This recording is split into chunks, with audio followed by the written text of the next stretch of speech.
Olá, tudo bom? Eu sou o Paulo Ganime. Eu estou aqui com Ian Crevelde, policial há 15 anos, especialista em segurança pública e também é colunista do Um Olhar, fala muito sobre segurança lá no portal Um Olhar. E a gente veio aqui para conversar sobre a segurança no Rio de Janeiro, especialmente numa semana em que ficou marcada pelo centésimo assassinato de policial militar no Rio de Janeiro. Acho que é um tema muito importante, a gente passa por esse problema no Rio e no Brasil, e a gente não poderia deixar esse tema de lado. Obrigado, Ian, por ter aceitado esse bate-papo. É um papo muito mais para eu aprender sobre segurança e para também poder compartilhar com vocês esse tema que eu acho que toca todo mundo, é uma das maiores preocupações do carioca hoje em dia. Não, obrigado a você, Paulo, por poder dar abertura para a gente debater algo tão sério e pouco falado, de uma forma mais contundente, que mostre causas e consequências e também que promova soluções, né? A gente infelizmente chegou a esse número de centésimo, muito divulgado pela mídia, mas como eu estou há 15 anos na atividade policial, né? A gente tem estatísticas aí desde 94, pelo menos, né, recentemente publicado no jornal de grande circulação, que demonstra que a letalidade entre policiais é algo absurdo. Supera números de guerra dos Estados Unidos no Afeganistão, no Iraque. A gente tem cerca de, em 20 anos aí, o número de baixas, fora amputados e lesionados por bala de disparo de arma de fogo, é alarmante. Muito se fala de reforma da Previdência, reforma política, e pouco se fala de reforma penal. Enquanto a gente vivia uma situação onde o Estado e, sobretudo, a população, mídia e a intelectualidade não observar isso como prioridade, a gente vai continuar preso, cerceado em suas casas, enquanto a criminalidade está solta, exercendo livremente a atividade criminosa, com uma certeza da impunidade. A tibieza das leis penais nossas causa isso. Existe um discurso de justificação da pobreza, né? Na verdade, a justificação da criminalidade por causa da desigualdade social. E está mais do que provado em outros países que não acontece isso, né? A causa social influencia muito, mas eu acho que hoje a tibieza das leis penais, a fraqueza do processo de punição, a ideia que a pena é só para ressocialização está errada, né? Foucault já falava disso, a necessidade da pena como algo realmente que prive a liberdade no sentido de fazer o criminoso entender o mal que ele fez, é muito maior. A ressocialização, eu acho que é o segundo passo, né? Então hoje a gente banaliza a morte do policial, né? A gente banaliza a morte de crianças, né?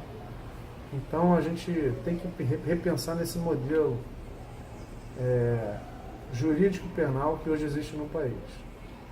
A gente trabalha hoje com uma omissão do Estado quanto a isso, que interfere diretamente na ponta da linha. O militar que está trabalhando na rua, ele muitas vezes se sente sem um amparo jurídico para exercer a função legal que constitucionalmente é devida a ele, né? Antes de você entrar nessa questão do amparo jurídico, que eu acho que é um tema muito importante, queria te perguntar sobre a questão da mídia hoje, em 2017, está falando bastante sobre essa questão do centésimo policial assassinado, e como você mesmo falou hoje, não é a primeira vez, longe disso, que a gente tem 100 policiais ou mais assassinados no Rio de Janeiro. Sim. Mas eu acho que eu nunca vi esse tema ser tão tratado e tão falado. Você entende que a população e a mídia estão reconhecendo a importância do policial, que o policial ele não é o antagonista da população, e pelo contrário, ele é parte da população, é um cidadão como qualquer outro, até mais que um cidadão como qualquer outro, porque ele está colocando ali a sua vida em risco para ajudar a população e acaba morrendo, morrendo no seu serviço. Como é que você vê isso? Essa questão desse tema tá vindo à tona, coisa que antigamente era tratado em pequenas linhas de jornais. Eu vejo de duas formas. A primeira forma é que com a criação dessas redes sociais, né, a divulgação por parte da própria polícia, dos policiais, né, dos servidores de segurança pública, policial civil, militar, conseguiu gerar uma amplitude de comoção sobre os fatos que acontecem com a gente. Em 94, o número, se eu não me engano, foi de 227 mortes no ano. Né? Então, eu acho que o primeiro ponto é isso. A maior divulgação e a maior comoção vem também a possibilidade do policial divulgar isso hoje em dia. Né? Dentro do regulamento, né? Dentro de toda a estrutura militar, sempre respeitando essa questão. Mas a liberdade de você expor na mídia, nas academias, universidades, do meio acadêmico, e a quantidade de policiais também que estão se especializando no trato da segurança pública de forma acadêmica, né? Além da formação técnica profissional que já é dada. Esse é o primeiro ponto. O segundo ponto, eu acredito que seja que quando começa a afetar as zonas de maior interesse financeiro, naturalmente a mídia vai dar maior importância, né? Enquanto, infelizmente, áreas menos abastadas, áreas pobres acontecem um problema, pouco é divulgado, né? O policial militar, dentro do sistema jurídico penal, eu vou fazer uma comparação aqui, ele seria o pobre do sistema jurídico penal. Se há a morte de um juiz, de um promotor, de um delegado, existe uma comoção diferente. Quando morre um policial militar, exatamente por ele ser pobre, negro ou de origem de favela, a comoção é menor. Isso vale para a população civil, entendeu? Só que tem uma grande diferença nisso. Quando morre um policial, você estatisticamente, além da questão da dor do familiar, que é irreparável, você tira um defensor da sociedade. Em números não absolutos, para cada policial morto, são menos de 1.000 pessoas protegidas. Né? E isso a gente tem visto também na questão da evasão para outros concursos públicos, na questão também dos problemas psiquiátricos e de saúde física e mental que causam baixas na tropa, porque a gente vive num Estado, por mais que se negue, um Estado em guerra. Uma guerra de guerrilha, mas em guerra. Não é uma guerra civil, não é uma guerra formal, mas é uma guerra. Em 20 anos, a Polícia Militar perdeu mais homens e mulheres do que qualquer Estado formal em guerra. Então, se a gente for analisar nessa questão, o Brasil é sim um país violento desde a sua origem. Negar isso, a ideia do Brasil cordial, né, tratada por Buarque de Holanda, é muito mais voltada para atrativos turísticos. Porque o brasileiro tem como característica ser violento, ser individualista. Né? Roberto da Mata fala disso também, no seu livro lá, Carnaval, Malandros e Heróis. Saber com quem está falando. Então, como policial, dentro desse sistema jurídico penal, é o que tem menos poder e influência, a morte dele não é contabilizada e não tem a dimensão de importância que a mídia e a própria população deveria dar. Entendi. A ideia do super-herói é muito bonita, mas ela causa morte. Entendeu? Entendi. Bom, continuando aqui, né, Paulo, fica à vontade aí. Não, continuando então, entrando agora um pouco, você falou na questão Controle social. controle social, né? Como é que a gente consegue melhorar a situação né? E quais são hoje os gargalos que a gente tem. Sim. E se você puder dividir em duas áreas, né? Uma é o ponto mais ações de curto prazo, né? Coisas que a gente conseguiria resolver com pequenas ações, pequenas medidas, tanto na lei ou quanto nas diretrizes que a polícia recebe, e coisas de longo prazo, né? Visão Brasil, que até mesmo em âmbito federal a gente teria que mudar para conseguir melhorar a segurança do Brasil. Então, se você conseguir separar dessas duas vertentes, seria legal. Bom, primeiro eu vou passar o que já foi falado pelo próprio secretário de Segurança recentemente, pelo comando da corporação. Né?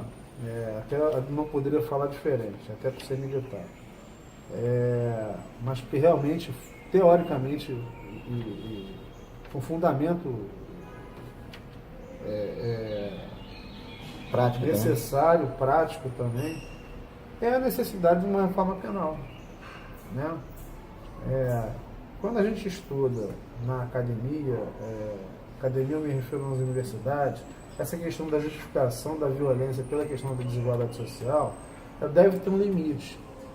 Causas existem, mas não podem justificar. E é isso que o Estado brasileiro vem fazendo há mais de 20 anos, inclusive com o Estatuto da Criança e do Adolescente. A previsão de muitos direitos e poucos deveres tem causado mortes de pessoas inocentes, sobretudo de agentes da lei. Então, como as próprias autoridades do Estado falaram, a reforma penal tem que ser uma coisa urgente. Né? A reforma previdenciária é importante, tributária é importante, política é importante, mas se você não fizer uma reforma penal, você continua perdendo vidas. Se o bem maior que qualquer ser humano tem é a vida e a liberdade, não há o que se discutir. Antes de qualquer coisa, uma reforma penal. Não é só a reforma penal que vai diminuir, mas a reforma penal vai ter um efeito drástico na intenção daquele cidadão que quer participar de um ato delituoso. Né? Eu queria lembrar aqui da formação dos Estados Nacionais, teorizando um pouco, um dos principais objetivos, talvez o principal objetivo, era a defesa dos direitos coletivos em detrimento de uma violência individual. E todos os Estados nacionais, sobretudo os ocidentais, têm isso como regra. Né? Quando um policial morre parte da sociedade. Quando um policial é desrespeitado, morre parte da sociedade. Quando o policial não é respeitado na sua ação e é questionado, inclusive juridicamente, ele estando dentro da sua legalidade, tendo que provar um ato correto, é sinal que esse Estado não está funcionando. Não está funcionando. Então, enquanto os direitos coletivos forem pormenorizados em detrimento dos direitos individuais, as pessoas de bem, as pessoas que trabalham, as pessoas que procuram ter uma vida saudável e correta, vão continuar sendo vítimas desses fascínoras que cada vez mais estão nas ruas do Rio de Janeiro. A educação, a falta de educação, o tipo de educação ideológica que hoje, infelizmente, é dado, tem promovido essa ideia que tudo pode ser feito. Deixa eu, sem querer te interromper, mas já te interrompendo. Não, pode falar. Essa questão do direito coletivo contra o direito individual, você está falando muito da segurança pública, que claro que isso é muito relevante, mas isso também segue essa esfera. Sim. E vai até mesmo na questão de corrupção e todos esses outros pontos que a gente está tratando hoje no Brasil. Né? Está até inclusive em discussão no STF a questão da pessoa poder ser presa na segunda instância. Né? Como é que você vê isso? Tanto entrando na segurança, até mesmo falando do ponto de vista geral dessa medida, que eu acho, na minha opinião, foi uma medida importante quando autorizaram a prisão em segunda instância e agora estão querendo reverter isso. Eu acho que isso impacta de maneira geral, aumentando a impunidade no Brasil. Concorda com isso? Concordo plenamente. A gente tem um histórico social, desde o Brasil colônia, e o Roberto da Mata fala muito bem disso, que a igualdade formal nas leis não transmite uma igualdade formal no tratamento do julgamento dessas mesmas leis. Então, enquanto houverem excessos de prerrogativas foro privilegiado, tratamentos desiguais e coisas desse tipo, a gente não pode ter um país que se diz igualitário. Não existe essa possibilidade, né? A gente tem elevadores separados, então a gente tem uma igualdade formal na lei e uma desigualdade formal, informal, né, no tratamento da aplicação dessas leis. Na prática, né? Eu vou citar, inclusive, o policial militar, né? A pena do policial militar, ela é sempre maior, né, tendo em vista o código. Não é uma crítica ao código, mas é um fato, né? Do que, por exemplo, se um promotor, um magistrado efetuar o mesmo tipo de delito, né? Eu estou me baseando em experiências tácitas, em vivências, tá? Eu não quero afirmar caso a caso, mas é notório, né? E além de ser policial, mas a gente é cidadão e contribuinte. Então, causa uma estranheza como é que o tratamento é diferente para um cidadão que é desprovido de renda para pagar um bom advogado, muitas vezes agindo dentro da legalidade, né? E o cidadão que tem prerrogativas, né? Como recentemente a gente viu aí o filho de uma autoridade do judiciário transportando uma quantidade gigante de drogas e no dia seguinte está solto. Da mesma forma, se um cidadão aí tiver com uma pequena quantidade de drogas, ele é preso. E tem que ser preso. A questão a diferença do tratamento. Uma sociedade de desiguais. Tem uma questão de status, mas tem uma questão financeira também, né?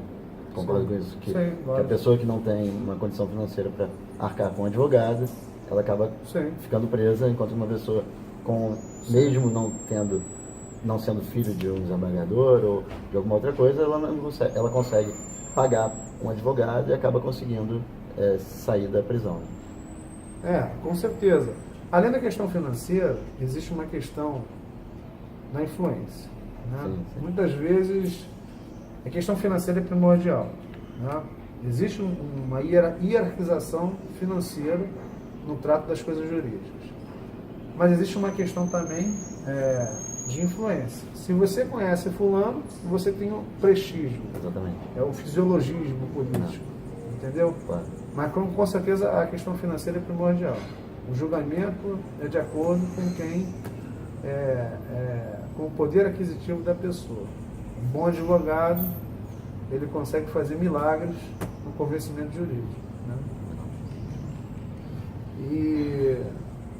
E como eu falei, né, a morte de uma autoridade do empresário, ela tem um efeito totalmente diferente da morte do policial ou do morador de comunidade. Eu morei alguns anos fora do Brasil, né? E nos Estados Unidos a gente vê até na televisão e nos filmes que as pessoas, que quando um policial é morto, principalmente em serviço, isso gera uma comoção muito grande. Eu vivenciei isso onde eu morava, que um policial foi morto, e eu ia em vários lugares, vários eventos, e tinha até mesmo campanhas de arrecadação de dinheiro para a família do policial, mesmo que ela fosse provida de toda assistência do Estado, mas as pessoas ainda sim tentavam aumentar esse suporte financeiro com doações. E é normal também, em vários casos, quando policiais são mortos, que no sepultamento, no enterro do policial, autoridades importantes, desde prefeito, governador, até às vezes, mesmo dependendo do caso, o presidente vai, né? Enquanto que no Brasil, no Rio, a gente vê a banalização, como você bem falou. Né? É uma banalização. O termo é esse mesmo. E eu vou além. Hoje, particularmente, a gente tem autoridades que nos chefiam que têm falado sobre isso, que têm vivenciado isso daí, né? Têm defendido a tropa. Então, eu só tenho elogios ao comando, ao secretário nesse sentido.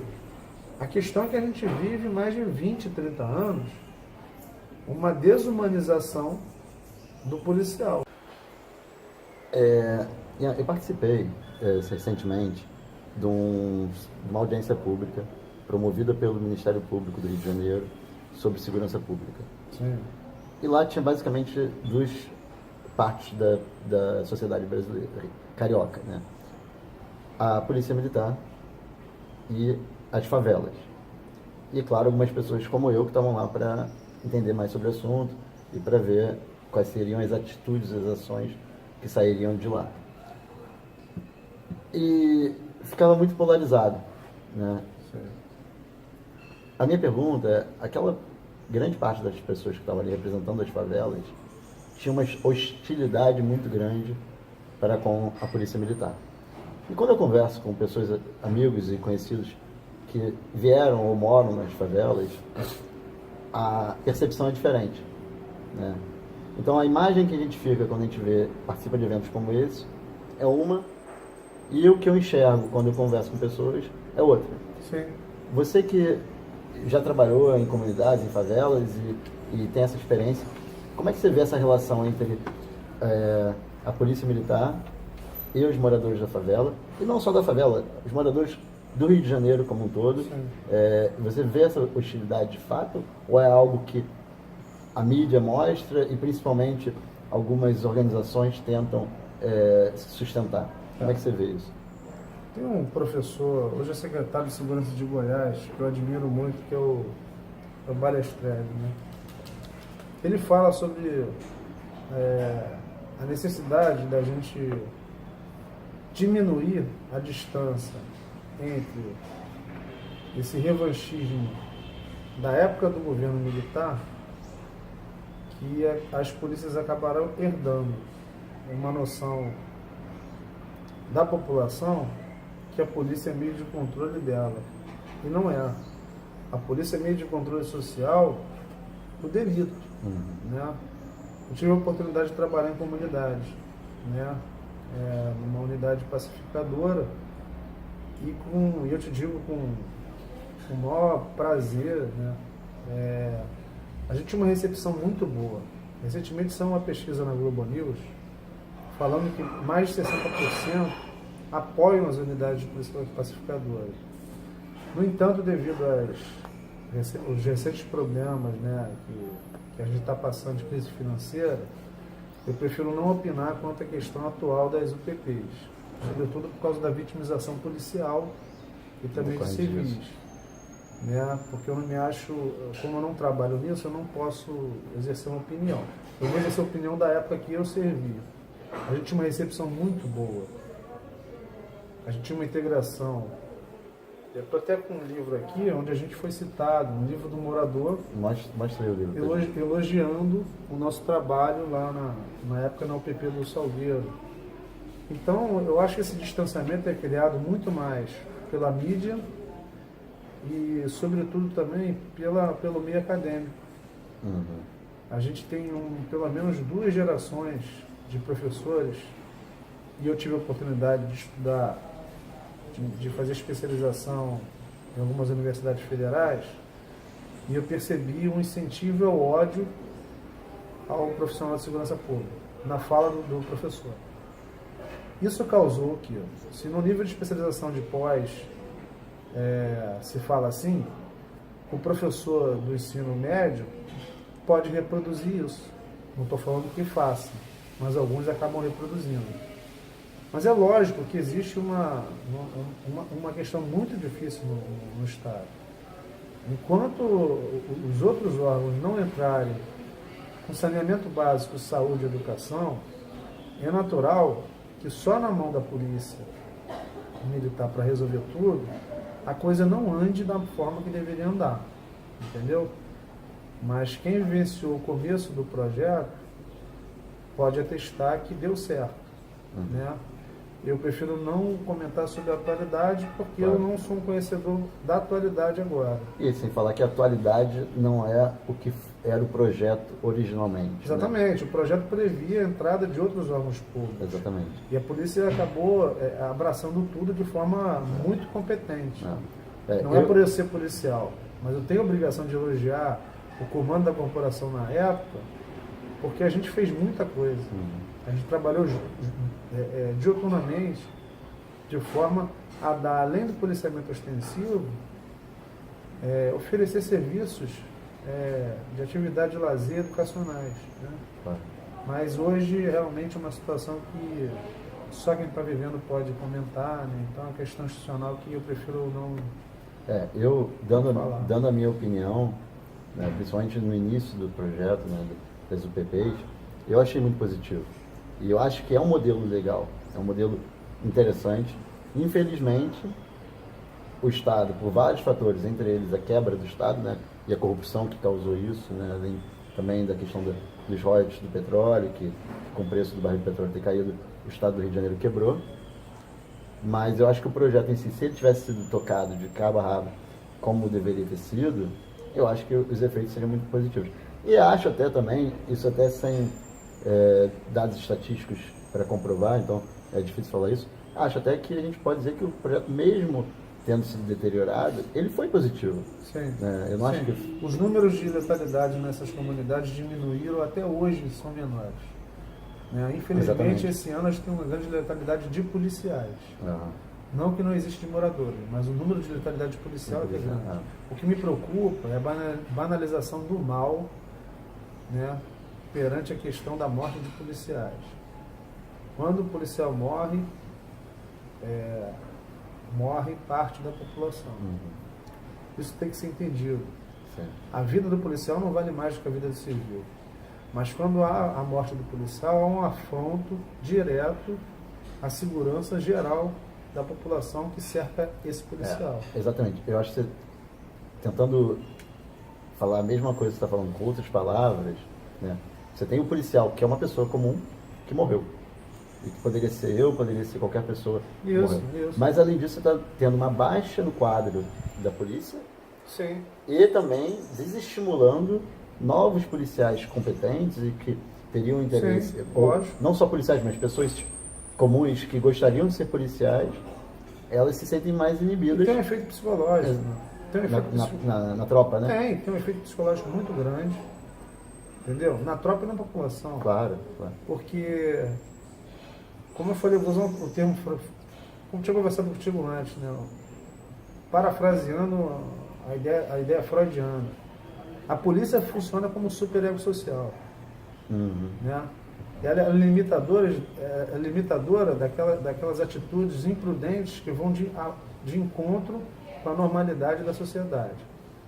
Quando esse superego social deixa de existir ou é enfraquecido, a gente vira o anarquismo. E é a lei do mais forte. No Brasil, eu diria que é a lei do mais influente. Né? E é isso que a gente está chegando. A gente vivenciou aquele período de black blocs, onde 5 pessoas interditavam na rua. Sim. E quando a polícia ia agir legalmente, os órgãos de imprensa, a mídia, criticavam a ação policial, estritamente legal. E aí você volta à questão do direito individual contra o coletivo. Exatamente, né? Exatamente. A polícia dentro da sua legalidade, agindo corretamente. Exatamente. O comando na época, agindo de forma legal, baseado nos preceitos constitucionais, e a mídia criticando. Exatamente. Criticou o uso de armamento não letal. O armamento não letal é extremamente necessário e usado em qualquer país do mundo. Exatamente para preservar vidas. Tem uma inversão de valores. Exatamente. Né? Tem uma inversão de valores. A polícia que está ali, mesmo que haja abuso em algum momento, que pode haver, qualquer um, até eu como cidadão, como civil, às vezes eu passo do limite, né, na minha atuação, mas mesmo que haja algum abuso, o todo tem que ser valorizado. E eu acho que hoje o que acontece é o contrário. O todo, que é bem feito, ele muitas vezes é esquecido, e aí quando há algum problema, qualquer tipo de problema que seja, é isso que aparece na mídia. E aí você cria muito mais uma noção de que a polícia está prestando um mau serviço do que um bom serviço, o que não é o caso em 90% do Não é o caso, até porque a maioria das nossas ocorrências são assistenciais. Isso não é visualizado. Isso não é visualizado. A maioria das ocorrências são atendimentos para resolver litígios, entendeu? E aí eu já entro na questão do termo circunstanciado, que é uma questão muito importante. Algumas polícias já estão usando, que tem um amparo legal. Explica, antes de você entrar na sua posição sobre isso, explica para quem não conhece o que é o termo circunstanciado. Hoje a gente não tem uma polícia com ciclo completo. Ian, fala mais um pouco sobre essa questão do termo circunstanciado e sobre o ciclo completo, né? Explica para quem é leigo no assunto. Sim. O ciclo completo é uma ideia de que o policial que atende a ocorrência, ele possa realizar o registro. Como é comum na maioria dos países ocidentais, até orientais também. O que acontece? O agente de polícia, o policial militar, que está na rua e pega o flagrante, ele teria a possibilidade de realizar o registro através de um documento próprio da instituição dele. O que já é comum, se eu não me engano, em alguns estados. Tanto a Polícia Militar como a Polícia Rodoviária Federal. A Guarda Municipal também? A Guarda Municipal hoje não, mas também teria essa possibilidade no futuro, porque a Guarda Municipal não está elencada ainda como Agente de segurança. como polícia, né? Com poder de polícia, né? Mas eu também não vejo problema não, desde que haja uma estruturação para isso. Treinamento. Exatamente. Claro. Inclusive na própria polícia. O que acontece é o seguinte, hoje, qualquer ocorrência tem que ser levada para a delegacia policial. A Lei 9.099 já prevê que crimes de menor potencial ofensivo poderiam ser feitos através do termo circunstanciado, que seria esse registro no local da ocorrência. Essa é uma lei federal. Exatamente. Tem um amparo aí, tem vários estudos de civis, de policiais e até de juristas que defendem isso, né? Recentemente teve um seminário sobre isso. Isso aumentaria a velocidade. Exatamente.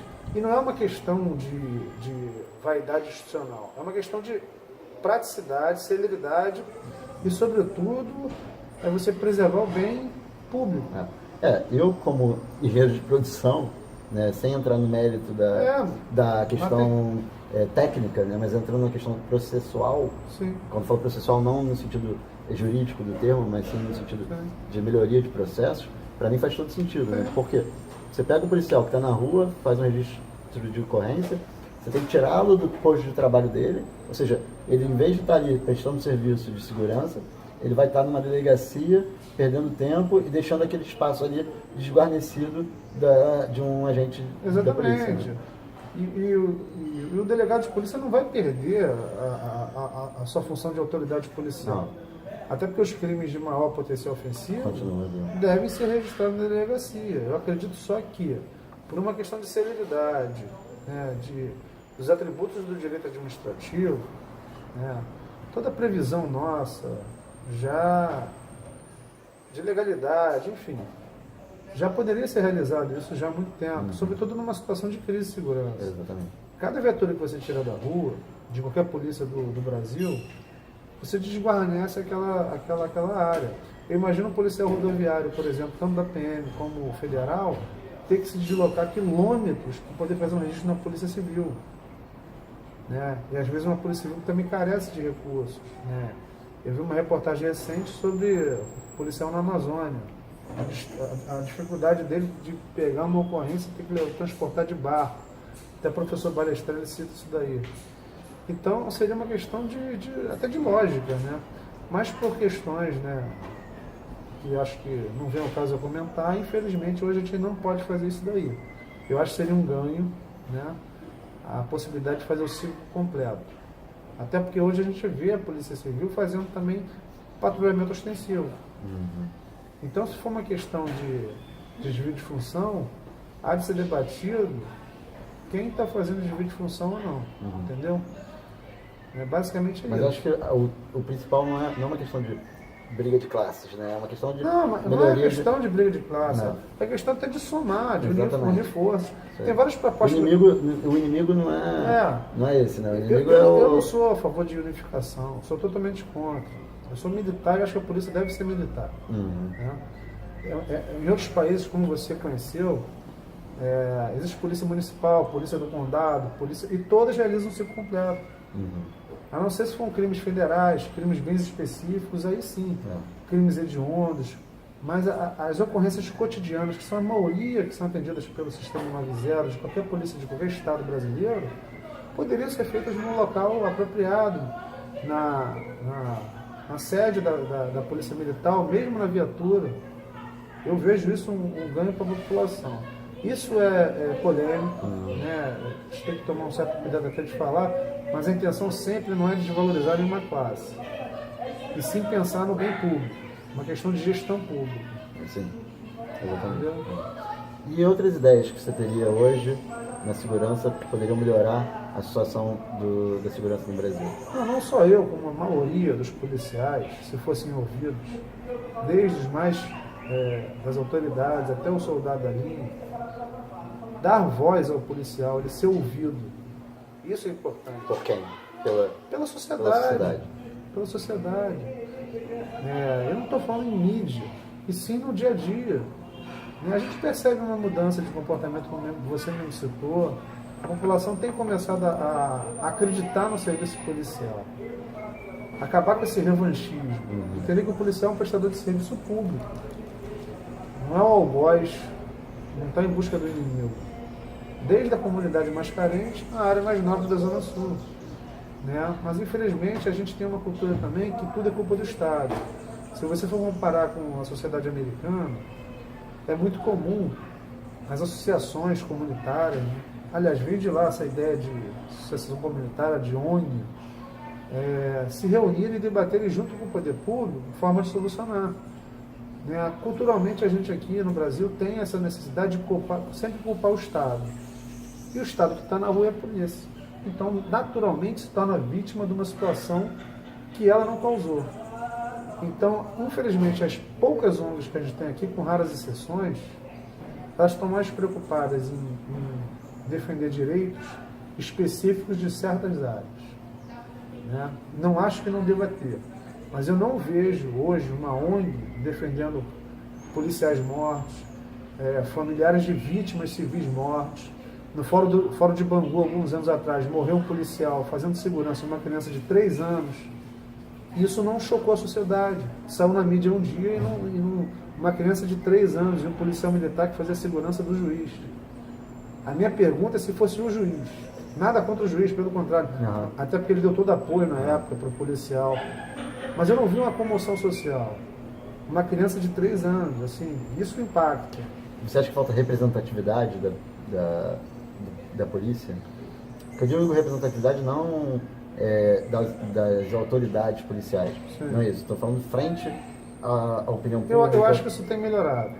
Através do nosso comandante, até do secretário, de outros comandantes de outros estados, tem se colocado em defesa da nossa tropa, em defesa da gente e em defesa da sociedade.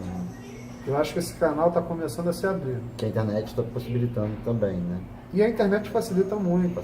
A divulgação de notas, isso tudo é muito positivo. O vídeo recente do secretário teve uma repercussão muito grande, né? E vídeo, na verdade, foi um áudio, né? Um áudio, na verdade, que foi circulado bastante. E eu acho que teve um efeito positivo. Não, eu concordo plenamente. Não é porque sou subordinado dele, não. Ele falou o que a gente pensa. Exatamente. Assim como o nosso comandante. E eu acho que a maioria da população. Exatamente. De bem pensa, né? No passado a gente já teve pessoas que não se manifestavam. Eu acho muito positivo as nossas autoridades, nossos comandantes estão se posicionando. Exatamente. Isso é importantíssimo. Isso defende a gente, né? Os oficiais e os praças, e os policiais civis, e os guardas municipais. O posicionamento é muito importante. Né? Há tempos atrás eu não poderia, de repente, estar conversando contigo da forma que eu estou, porque o policial não estava no meio acadêmico. Hoje a gente tem a possibilidade de estar no meio acadêmico para defender a nossa instituição. Mas quando eu falo instituição, não é a nossa instituição. É o serviço da nossa instituição para o bem da população. Isso que falta. Exatamente. Como eu te falei, eu vou citar, né, a questão da banalização do mal que eu te falei. Né? Só para quem não sabe, o Ian, ele escreve, eu falei isso no início, mas voltando aqui, ele escreve para o portal Um Olhar, www.umolhar.com, o número 1, e aí ele tem vários textos lá sobre esse tema, vale a pena conhecer, entra lá, a gente vai botar aqui no vídeo, né, o link, então vale a pena conhecer, e esses são dos textos que ele está citando e está mencionando agora. Ian, 2 temas que você passou rapidamente durante sua explicação, mas queria que você voltasse e desse mais ênfase agora. Um é sua visão, né, sobre o Estatuto do Desarmamento. E o segundo tema, pode escolher a ordem, sobre essa discussão sobre escola sem partido. Né? Queria saber qual é a sua visão técnica, né? Não é emotiva, mas muito mais sua visão como agente especialista na área de segurança, sobre esses dois temas. Não, sobre a questão do Estatuto de Desarmamento, a população, através do plebiscito que teve, ela foi contra. E através de medidas o governo implementou. A verdade é que o Estatuto de Desarmamento desarmou a população de bem, né? Eu não acho que o porte da arma deva ser totalmente liberado, como é nos Estados americanos. Só que eu acho que profissionais de segurança e pessoas que se habilitem a utilizar como meio de defesa, afinal a legítima defesa tem previsão processual, eu acho necessária a mudança nisso daí, entendeu? Porque a gente não pode continuar refém do estatuto que libera a arma para quem não está nem aí para a lei. O bandido ele nunca vai se preocupar com a lei, entendeu? É lógico que tem poréns, talvez existam problemas, mas dentro do caos que a gente vive, o comércio ilegal de arma, ele existe. E apesar da polícia combater e apreender, né, foram mais de 300 fuzis apreendidos pela Polícia Militar. São números de guerra. É uma polícia que trabalha muito. É uma polícia muito competente. Erros existem, mas muito competente. É uma polícia que entrega o corpo à arma de fogo. Não existe em nenhuma outra instituição, desculpa falar, uma polícia tão operante como a nossa Polícia Militar. Então, eu sou defensor do comando geral ao soldado mais moderno, eu visto a camisa mesmo. Tá? Agora, tecnicamente falando, né, eu acho que é uma questão da vontade popular. Se a população escolheu, como é que o governo federal, simplesmente, o governo anterior, né, através de medidas, eu não lembro exatamente, implementou esse estatuto que vai em desacordo, assim como o ECA também, que só prevê direitos, e é importantíssimo o ECA, mas deve ser revisto. ECA, para quem não sabe, estudo da criança... o Estatuto da Criança e do Adolescente. Tem que ser revista a questão da diminuição da maioridade penal. Esse era um outro ponto que ele Se você pode votar, entendeu?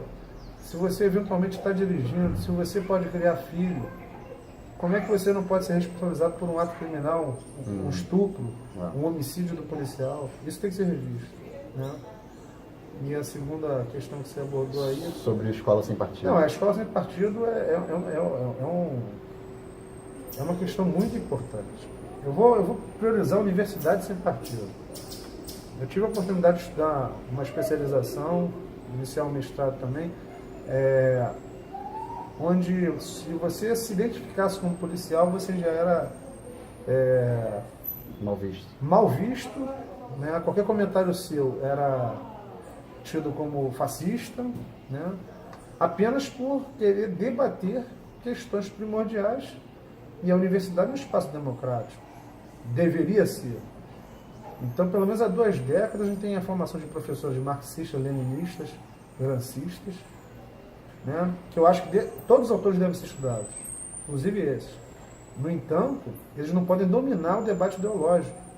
Tem uma série de autores aí na área de humanas que devem ser aplicados também. Então a gente forma professores que vão dar aula para os nossos filhos com uma visão limitada. Recentemente um livro, uma publicação do MEC, se eu não me engano do MEC ou de uma secretaria estadual aí, tratando o policial como inimigo. A sociedade tem que ensinar para a criança que o policial é o seu defensor.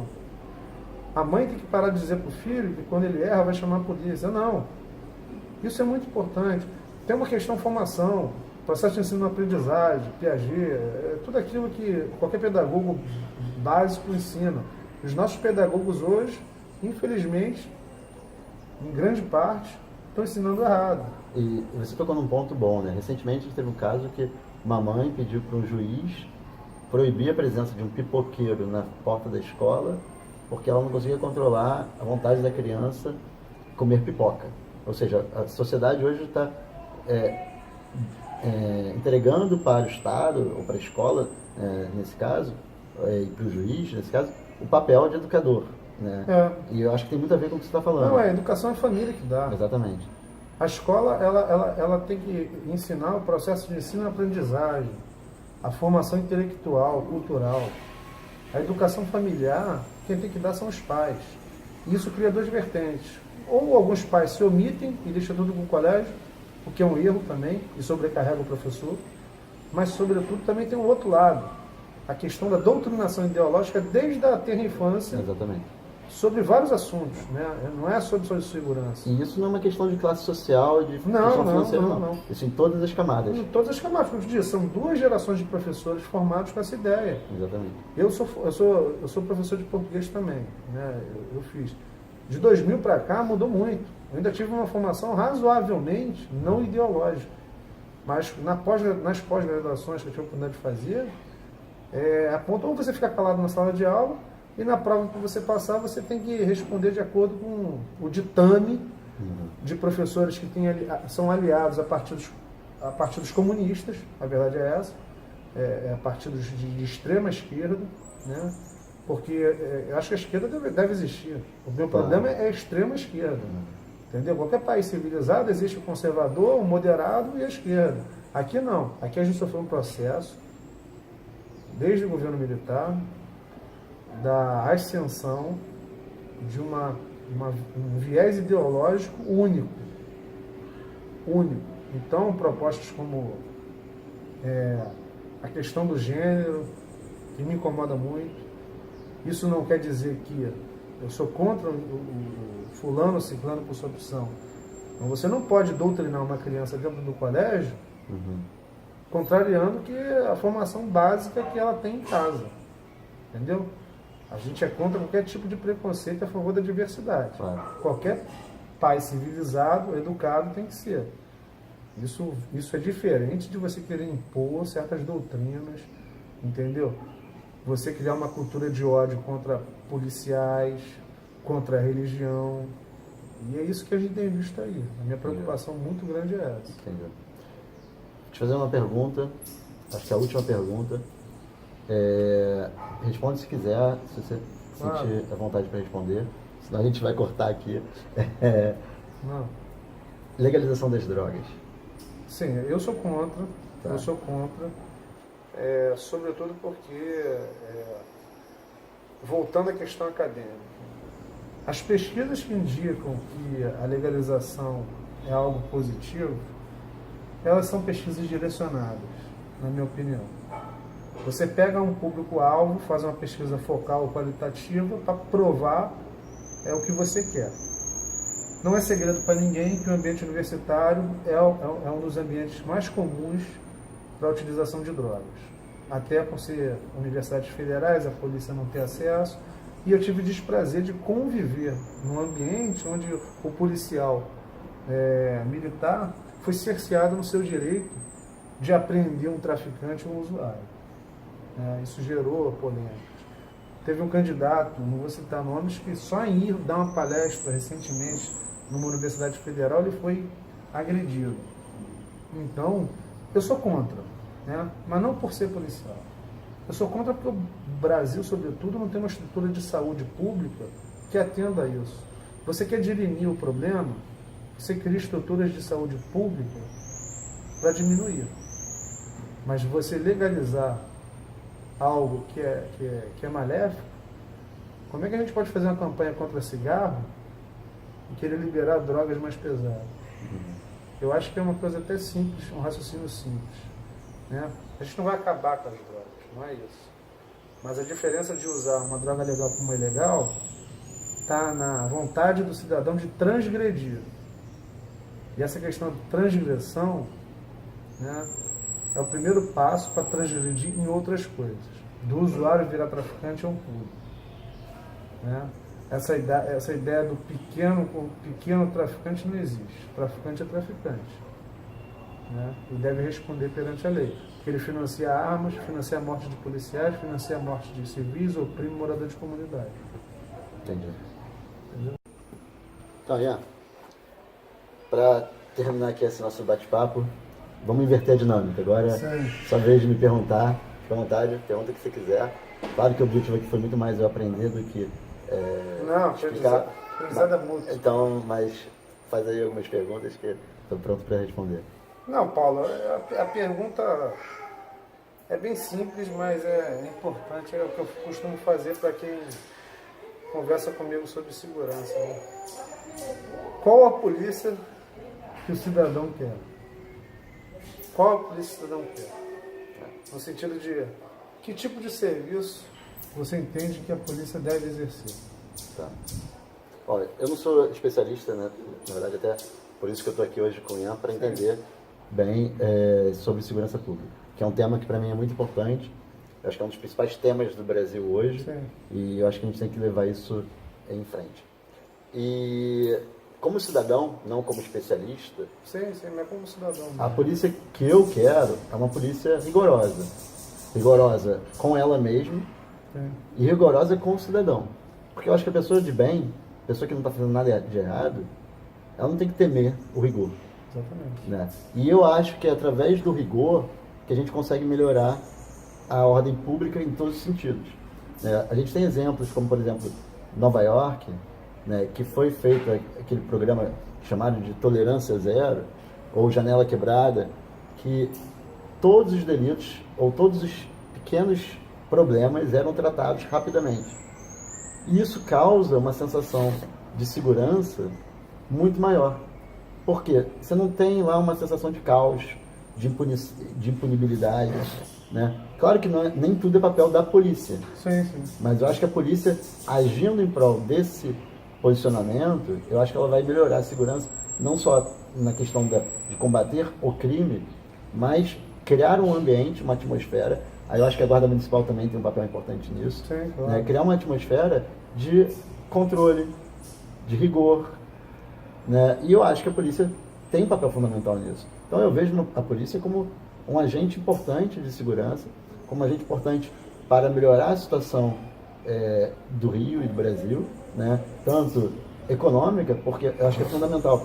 O Rio, principalmente, né? Que é uma cidade que tem um potencial turístico enorme, já é hoje o principal centro turístico do Brasil, mas poderia atrair muito mais turistas, e não atrai por quê? Por causa da violência. Sim. Né? Então acho que a polícia também tem esse papel importante, né, para ajudar a gente a melhorar a situação.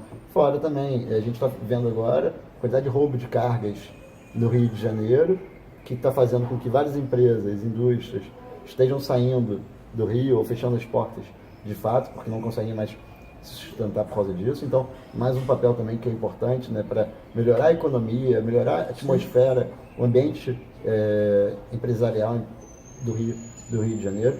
Então, assim, eu quero uma polícia que seja rigorosa com ela, honesta, e eu acho, assim, não vou entrar aqui no mérito proporcionalmente se os policiais, na maioria, são honestos ou desonestos. Eu acho que a gente tem que separar o indivíduo da corporação.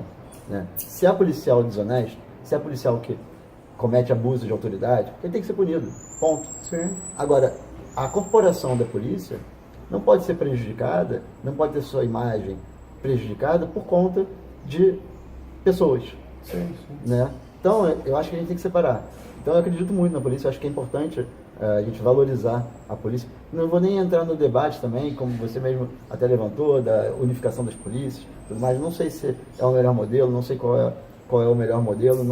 Hoje eu não tenho uma posição formada sobre isso, mas hoje a gente tem uma polícia militar, uma polícia civil, uma polícia federal, uma polícia rodoviária federal, tem a guarda municipal. Todos eles, para mim, são agentes importantes de segurança. A gente tem que valorizar.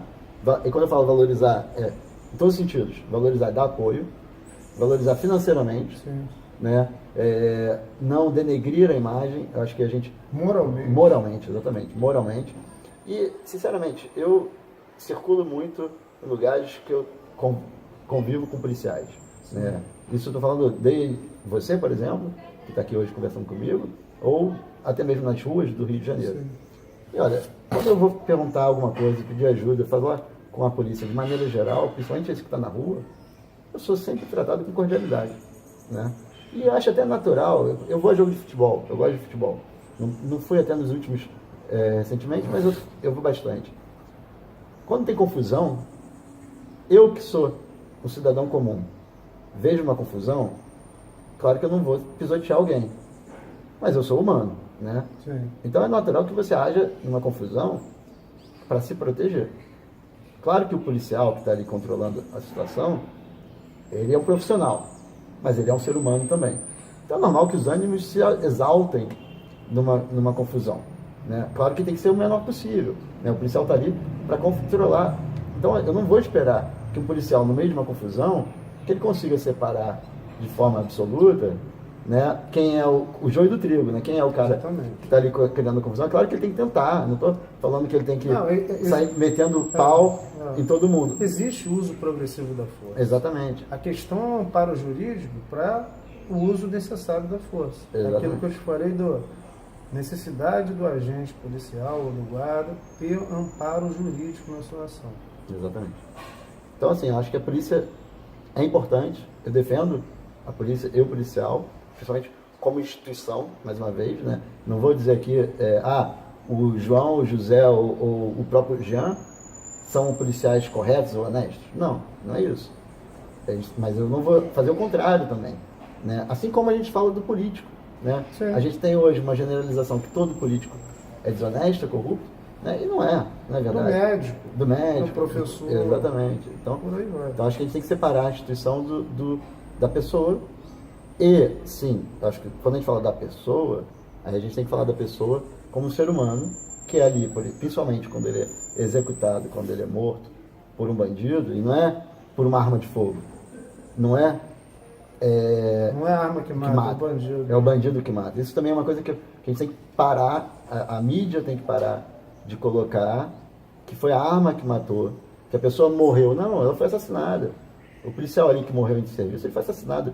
Ele não morreu, a menos que ele bata de carro ou que ele caia num buraco, né? Exatamente. Mas se não for o caso, ele está sendo assassinado, ele está sendo morto por alguém, por um bandido. Esse sim é o vilão da história. Né? Exatamente. Então essa é a minha posição. Não sei se eu respondi a sua pergunta. Não, respondeu claramente. É um prazer ouvir isso de você, pensando eu já te conhecer, mas é bom a gente ouvir, porque isso incentiva a gente a progredir. Incentiva a gente a acreditar no que a gente está fazendo. Então, o apoio da população é essencial. O apoio, o incentivo moral, e a gente mudar uma cultura, e eu vou usar o termo da policiofobia, né, que é o que a gente muitas vezes sofre, né, a fobia do ser policial, a negação do eu policial. Como se ele fosse um super-herói e se morresse ou fosse baleado seria obrigação.